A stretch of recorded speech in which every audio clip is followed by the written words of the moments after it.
జై గురుదత్త. శ్రీ గురుభ్యో నమ. అందరికీ నమస్కారం. అనంత భక్తి ఛానల్కు స్వాగతం. ఆ దత్తాత్రేయుని కృపా కటాక్షములు మనందరి మీద ఉండాలని కోరుకుంటూ శ్రీ గురు చరిత్రలోని భక్తికాండం నందు అష్టస్వరూప ధారణము అనే 46వ అధ్యాయాన్ని మనం ఈరోజు తెలుసుకుందాం. ఈ అధ్యాయంలో దీపావళి పండుగ సందర్భంగా శిష్యుల కోరికను గురుమూర్తి మన్నించటము, దీపావళి నాడు 7 శిష్యుల గృహములలో మరియు స్థానికముగా గాణుగాపురం నందలి మఠమునందు 8 చోట్లలో ఏకముహూర్తమున శ్రీ గురుదేవులు భిక్షను స్వీకరించుట, వీటిని గురించి మనం ఈ అధ్యాయంలో తెలుసుకుంటాము. శ్రీ గణేశాయ నమః. శ్రీ సరస్వత్యై నమః. శ్రీ గురుభ్యో నమః. శ్రీపాద శ్రీవల్లభ శ్రీ నృసింహ సరస్వతి శ్రీ గురు దత్తాత్రేయాయ నమః. నామధారకుడు సిద్ధమునికి నమస్కరించి ఇలా ప్రశ్నించాడు. స్వామి, శ్రీ గురు చరిత్రనందలి ఆ తర్వాత జరిగిన కథను గురించి నాకు వివరించి చెప్పండి అని ప్రార్థించాడు. అప్పుడు సిద్ధమునీంద్రుడు తన శిష్యుని పట్ల చాలా ప్రసన్నంతో ఇలా పలికాడు. నామధారక, నీవు గురుచరిత్రమును చాలా ప్రేమతోటి శ్రవణము చేయుచున్నావు. నీవు ఎల్లప్పుడూ సిరి సంపదలతో తొలతూగుతావు. అంతేకాదు, పుత్ర పౌత్ర అభివృద్ధిని పొంది జీవితకాలమంతా కూడా సుఖ సౌఖ్యాలను అనుభవిస్తావు. ఇప్పుడు గురునాథుని గూర్చిన ఒక ఆశ్చర్యకరమైన గురు కథను చెప్పెదను. శ్రద్ధగా విన్నవారు తప్పక పునీతులవుతారు అని పలికాడు. శ్రీ గురుదేవులు గాణగాపురంలో నివసించే కాలంలో ఒక సంవత్సరము దీపావళి పండుగ సమీపించింది.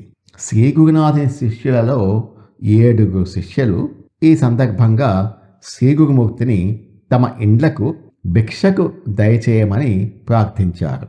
శ్రీ గురునాథుని యందు ఆ 7 శిష్యులలో ఒకరికంటే ఇంకొకళ్లకు అత్యధికమైన భక్తి కలదు. కానీ గురుమూర్తికి మాత్రము అందరి యందును సమభావమై ఉంటుంది కదా.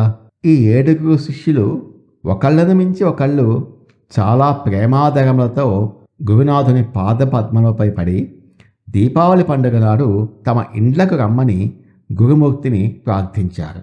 ఈ 7 శిష్యులు వేరువేరుగా 7 గ్రామాలకు చెందినవారు అవటం వల్ల గురుమూర్తి వాళ్ళతో ఇలా అన్నాడు.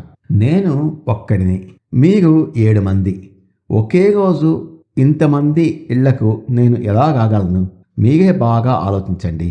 మేము శిష్య అధీనులము కాబట్టి మీలో ఎవరింటికి రావాలో మీలో మీరు విచారించుకొని ఒక నిర్ణయాన్ని చెప్తే నేను వారి ఇంటికి మాత్రమే రాగలను అని చెప్పి, ఎవరి ఇంటికి రావాలనో మీలో మీరు నిర్ణయించుకుని చెప్పండి అని అన్నారు. అప్పుడు ఆ 7 మంది శిష్యులు ఒక చోట చేరి గురుమూర్తి మా ఇంటికే కావాలని ఒకళ్ళకొకళ్ళు తెగోలాడుకుంటున్నారు. అప్పుడు శ్రీ గురుమూర్తి వాళ్ళను వారించి, ఒకరితో ఒకరు మీరెందుకు కలహించుకుంటారు? మీ 7 నేను ఒక్కడనే గురువును. దీపావళి నాడు ఎవరో ఒకళ్ళ ఇంటికి మేమే వచ్చేదాము అని చెప్పారు. అప్పుడు గురుమూర్తి మాటలను విన్నటువంటి అందరూ వినయంగా చేతులు జోడించి ఇలా ప్రార్థించారు. స్వామి, తాము పక్షపాతం చూపించవద్దు. అందరూ మీకు సమానమే కదా. ఇందులో ఒకడు ధనవంతుడని, ఇంకొకళ్ళు నిరుపేద అని, ఒకళ్ళు గొప్పవాడని, ఇంకొకళ్ళు చిన్నవాడని ఇలా భేదభావాన్ని చూపవద్దు. మా అందరినీ మీరు సమానంగా చూడండి. ఒకవేళ మీరు మాలో ఎవరినైనా ఉదాసీనానికి గురి చేస్తే మేము వెంటనే ప్రాణత్యాగం అనర్చదము అని పలికారు. స్వామి, శ్రీకృష్ణ పరమాత్ముడు విదురుని భక్తికి పరవశుడై దుర్యోధనుని విందును నిరాకరించి నిరుపేద అయిన విదురుని గృహానికే వెళ్ళాడు కదా. అట్లాగే మీరు కూడా వీళ్ళు ఎక్కువ వీళ్ళు తక్కువ అని భావించకుండా మా అందరినీ సమాన భావంతో చూడవలసింది. మేమందరము మీ దాసులమే. ఎవరిని ఉదాసీనములకు గురి చేయవద్దు. అయితే మీరు ఏమని అనుజ్ఞను ప్రసాదించదరో మేము దానికే కట్టుబడి ఉంటాము అని ఆ 7 శిష్యులు చాలా ప్రాధేయపడి ప్రార్థించారు. అప్పుడు శ్రీ గురుమూర్తి తమ శిష్యులు అందరినీ చూచి, నాయనలారా, మీరు మీ ఇంట్లోకి వెళ్ళండి, నేను తప్పకుండా మీ ఇంట్లోకి వస్తాను, మీరెంత మాత్రమో చింతింపవలదు అని అన్నారు. అందుకు ఆ 7 శిష్యులు స్వామివారితో, స్వామి, తాము వచ్చేదమని అందరికీ వాగ్దానము చేసినచో మేము విశ్వసించట ఎట్లు అని సందేహిస్తూ పలికారు. అప్పుడు శ్రీ గురుమూర్తి తనలో ఇలా అనుకున్నాడు, ఈ అజ్ఞానులకు ఎంత చెప్పినా కూడా గ్రహించటం లేదు, కాబట్టి ఒక గమ్మత్తు చేయాలి అని భావించి ఒక్కొక్కరిని విడివిడిగా పిలిపించి ఏకాంతంగా వారికి చెప్పవలసిన మాటను చెప్పాలి అని నిశ్చయించుకున్నారు. తర్వాత 7 శిష్యులలో ఒకరిని తమ సమీపానికి పిలిచి అతని చెవిలో నెమ్మదిగా ఇలా అన్నారు, నాయనా, మేము మీ ఇంటికే వచ్చేదాము, కానీ ఈ సంగతి ఇంకెవరికీ చెప్పవద్దు. ఇక నీవు నేరుగా మీ గ్రామానికి వెళ్ళి తగిన ఏర్పాట్లు చేసుకో అని ఈ విధంగా 7 శిష్యులతోనూ విడివిడిగా చెప్పి వాళ్ళని పంపించి వేశాడు. ప్రతి ఒక్కళ్ళు కూడా గురుమూర్తి తమ ఇంటికే రాగలడు అని నిశ్చయించుకొని చాలా సంతోషంతో ఒకళ్ళు సంప్రదించుకొనకుండా తమ తమ గ్రామాలకు వెళ్ళిపోయారు. దీపావళి రోజున తమ ఇంటికి వచ్చును కావున వారికి భిక్షా ప్రయత్నము చేసి తమ బంధుమిత్రులను ఆహ్వానించుకొని గురుమూర్తిని పూజించుటకు గాను తగినటువంటి పుష్ప ఫలాలు మొదల వాటిని పూజా సంభారాలను ఎవరికి వారు తమ తమ ఇండ్లలో సమకూర్చుకున్నారు. శిష్యులను పంపించి గురుమూర్తి మఠమునందు ప్రవేశించారు. ఇంతలో ఈ సంగతి తెలిసిన గ్రామమునందు గల భక్తులందరూ మఠానికి వచ్చి ఇలా అన్నారు, స్వామి, మమ్మల్ని అందరినీ వదిలిపెట్టి మీరు పండుగ రోజున గ్రామాంతరమునకు వెళ్ళవద్దు, దయతో మమ్మల్ని అనుగ్రహించండి. దేవా, పండుగ రోజున మీరు ఇంకొక చోటునకు వెళ్ళవద్దు అని దీనంగా ఆర్తితో ప్రార్థించారు. దయామయుడగు శ్రీగురుమూర్తి వారితో ఇలా అన్నాడు, భక్తులారా, మీకు చింతించవద్దు, మేము ఇక్కడనే ఉండేదము, ఈ విషయమును మీరు ఎవరికీ చెప్పవద్దు అని చెప్తే భక్తజనులందరూ కూడా చాలా సంతోషంతో తమ తమ ఇండ్లకు వెళ్ళిపోయారు.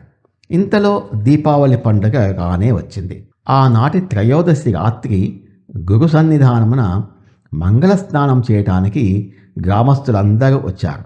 అపార మహిమాన్వితుడైన నారాయణుడు జగద్గురు స్వయంగా గణగాపురంలో కొలువు తీరి ఉండి కూడా తాము 7 రూపాలను ధరించి 7 గ్రామాలలో గల 7 శిష్యుల ఇండ్లకు వెళ్ళారు. అందరి గృహములలో పూజలు అందుకొని అన్ని చోట్ల భిక్షను స్వీకరించి తమ శిష్యులను భక్తులను అమోఘంగా అనుగ్రహించారు.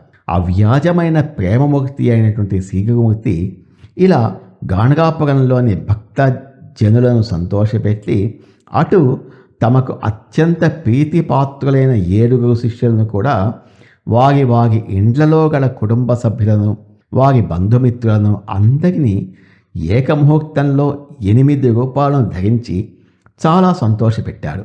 తిరిగి ఎప్పట్లాగే గాణగాపురంలో ఎవరికీ అంతుపట్టకుండా ఏకరూపంతో ప్రకటమై ఉన్నారు. కార్తీక మాసము పౌర్ణమి నాటి దినమున దీపారాధన చేయుటకై భక్తులు అందరూ శ్రీగురునాథుని దర్శించుకున్నటకు గాణగాపురానికి ఇచ్చేశారు. వచ్చిన భక్తజనులు అందరూ శ్రీ స్వామివారికి సాష్టాంగ వందనం ఆచరించారు. అనంతరము ఒకరితో ఒకరు కలిసినప్పుడు దీపావళి నాడు మా ఇంటికి శ్రీగురునాథుడు వచ్చాడని, మా ఇంటికి కూడా వచ్చాడని ఇలా చాలా సంతోషంగా చెప్పుకుంటున్నారు. అందులో ఒకరు, మీరు చెప్పే మాట నిజం కాదు, మా ఇంటికి వచ్చారు అనగా, కాదు మా ఇంటికే వచ్చారు అని ఇంకొకళ్ళు చెప్పుకుంటున్నారు. ఇంతలో ప్రేమాదరములతో శిష్యులందరూ శ్రీగురునాథులకి సమర్పించిన వస్త్రాలు అన్నీ కూడా శ్రీగురుని వద్ద ఉండటాన్ని గమనించారు. ఇక గ్రామస్తులందరూ, మీ మాట అసత్యము, మా గురుడు స్థానిక మఠమునందే ఉన్నారు, మేమందరము గురునాథులతో కలిసి దీపావళిని ఇక్కడే కదా నిర్వహించుకున్నాము అని పలికారు. ఈ విధంగా భక్తజనులు అందరూ ఆశ్చర్యానికి లోనయ్యారు. ఇంతలో వారిలో వారికే గురునాథుని మహిమ బోధపడి చాలా ఆశ్చర్యానికి గురయ్యి శ్రీగురుమూర్తిని గూర్చి స్తోత్రాలు చేయసాగారు. స్వామి, నిజంగా మీరు త్రిమూర్త్యాత్మక స్వరూపులే, మీ మహిమ అపారమైనది, మీరు కేవలము శ్రీహరి అవతార స్వరూపులే. మహాత్మా, వేదమూర్తి శ్రీ గురునాథ, మీ మహిమను మేము ఎంతమాత్రమూ గుర్తించలేకున్నాము. మీరు విశ్వవ్యాపకులు, త్రిమూర్తులు అందరూ ఏకమై అవతరించిన అవతార పురుషులు మీరు. దివ్యమైన శ్రీ గురుచరణములను మేమేమని వర్ణించగలము అని వారిని అనేక విధాలుగా స్తుతించి మహదానంద భక్తులయ్యారు. తర్వాత ప్రేమతో గురుమూర్తి సమక్షంలో దీపారాధనలు చేసి బ్రాహ్మణ సమారాధనము నిర్వహించారు. ఈ విధంగా గురుమూర్తి యొక్క అంతులేని అపారమైన మహిమ భూమండలం అంతా కూడా వ్యాపించింది. ఇట్టి శ్రీ నృసింహ సరస్వతి స్వామి వారి గురు మహిమను, వారి కథలను సిద్ధమునీంద్రుడు నామధారినితో చక్కగా విశదీకరించి చెప్పాడు అని గంగాధర సరస్వతి ఈ విధంగా చెప్తున్నారు. శ్రీ నృసింహ సరస్వతి స్వామివారి అనంత మహిమ జగద్విఖ్యాతి పొందినది. తమ సమీపంలో గురుమూర్తి కల్పతరవై ఉండగా జనులందరూ కళ్ళున్న కబోదులుగా, చెవులున్న బధిగులుగా మారి స్వామివారిని గుర్తింపలేకున్నారు. దైన్య వృత్తితో వ్యర్థముగా క్లేశములు పొందుచున్నారు. కాబట్టి జనులారా వినండి, శ్రీ గురుమూర్తిని తప్పక భజించండి. మీ సమస్త కోరికలు వెనువెంటనే నెరవేరుతాయి. అమృత సాగరము మన వద్ద ఉంటే మూర్ఖులమై ఉప్పనీటిని తాగి కష్టపడడం ఎందుకు? జ్ఞానవంతులారా, భక్తితో గురువును సేవించి కృతార్థులు అవండి. జ్ఞానులైన భక్తజనులు అందరికీ శ్రీ గురునామమే అమృతపానము. కాబట్టి అట్టి శ్రీ గురువును కడు భక్తితో సేవించి కృతార్థులు కాగలరు. నేను గట్టిగా చాటింపు చేసి చెప్తున్నాను, శ్రీ గురుమూర్తి మానవ మాత్రులు కారు. వారు కేవలము త్రిమూర్తి స్వరూపులే. ఇట్టి వేదశాస్త్ర సమ్మతమైన మాట నేను ఎలుగెత్తి ఘోషించి చెప్తున్నాను. గురువును ఆశ్రయించకుండా మానవులకు ఇంకొక గతి లేనే లేదు.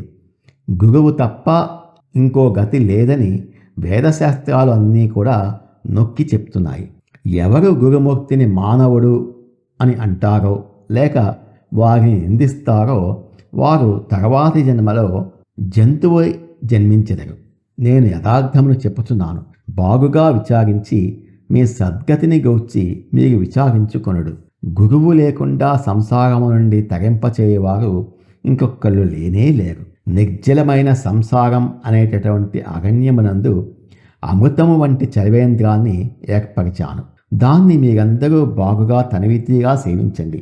తద్వారా అమరత్వమును పొందండి. మీ ఇచ్ఛతో స్వేచ్ఛగా ఇవన్నీ మాటలను మీరే వ్రాశారు అని నన్ను మీరు అంటారేమో, కానీ ఇది నా మాట కాదు. ఇది కల్పితము కాదు. వేదశాస్త్రములకు సమ్మతమైన మాటనే నేను చెప్తున్నాను. ఇది సత్యమని మీకు తోచినప్పుడే అంగీకరించండి. త్రిమూర్తులే శ్రీ గురు నరసింహ సరస్వతిగా అవతరించి గాణగాపురంలో నివసించి ఉన్నారు. ఇప్పుడు అక్కడ ప్రత్యక్షంగా ఉన్నారు. అక్కడికి ఎవరెవరు వెళతారో వారి వారి మనోభీష్టాలన్నీ కూడా త్రుటిలో నెరవేరుతాయి. ప్రత్యక్ష దైవమై ఈ మఠమునందు కొలువు తీరి ఉన్నారు. శంకించవలసిన పని లేదు. అనుమానించటం మంచిది కాదు. నేను మీ మేలు కోరి చెప్తున్నాను. హితకరమైన నా మాటలను పెడచెవిన పెట్టవద్దు. మీ చిత్తానికి అంగీకారము అని తోచిన వెంటనే మీరు బయలుదేరి గాణగాపురానికి వెళ్ళండి. త్రిమూర్తి స్వరూపుడైన శ్రీ గురుమూర్తిని సేవించండి, పూజించండి, మనోభీష్టాలను నెరవేర్చుకోండి. గురు సేవ ద్వారా ఉత్తమమైన పరమపదాన్ని పొందండి అని గంగాధర సరస్వతి మనకు ఎంతో దయతో శ్రీ గురు మహిమను గురించి గురుచరిత్రను గ్రంథము ద్వారా బోధించారు. ఇంతటితో శ్రీ గురుచరితామృతమునందలి భక్తికాండమునందు అష్టస్వరూప ధారణము అనే 46వ అధ్యాయం సమాప్తం. ఓం తత్సత్. నమో భగవతే వాసుదేవాయ. ఏతత్ ఫలం శ్రీ గురుచరణ విందార్పితమస్తు. స్వస్తి.